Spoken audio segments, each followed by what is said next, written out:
Maharashtra today 24 news, सत्य परिस्थितीचा सविस्तर आढावा। सत्ता कोणाच्या हाती, विजयाची पताका कोण फडकवणार, जनता कोणाच्या गळ्यात टाकणार विजयाची माळ, जनतेचं मत कोणाला, संपूर्ण महाराष्ट्रातील महानगरपालिकेतील संपूर्ण आढावा आपणासमोर पहा फक्त महाराष्ट्र टुडे मराठीवर। यवतमाळ नगराध्यक्षपदी भाजपाचे ॲडव्होकेट प्रियदर्शनी उईके विजयी।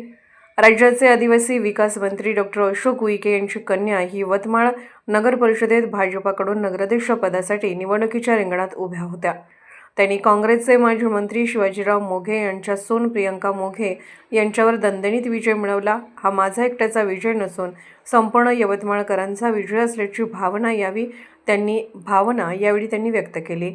प्रियदर्शन विखे यांनी 57,713 मते घेतली तर काँग्रेसची प्रियंका मोघे यांनी 44,994 मते पडली।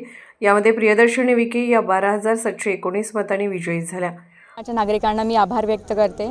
तसेच नगरसेवक पदाचे सर्व उमेदवार जे आज निवडून आले नगरसेवक झाले त्यांना मी हार्दिक अभिनंदन करते।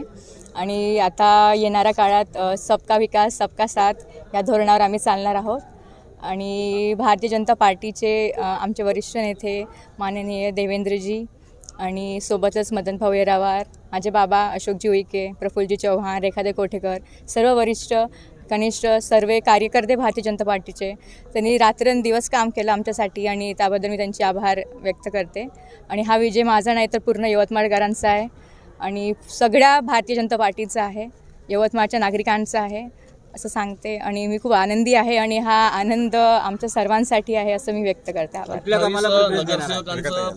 भाजप नगरसेवकांचं बहुमत तुमच्यासोबत राहणार आहे। 28 भाजप नगरसेवकांचं बहुमत राहणार आहे। पुढची सत्ता स्थापन करण्यासाठी मित्रपक्ष शिवसेनेला सोबत घेण्याचा विचार राहणार आहे। त्याबद्दल आम्ही विचार करू नक्कीच। काय विजन आणि जनतेला काय आभार कशा पद्धतीने आपण मानणार? आभार असं व्यक्त करते की त्यांनी विकासाला साथ दिली आहे आणि नक्कीच विकास होणार आहे म्हणून त्याबद्दल त्यांचे आभार व्यक्त करते। महाराष्ट्र टुडे मराठीसाठी सचिन झिटे, ब्युरो रिपोर्ट, यवतमाळ।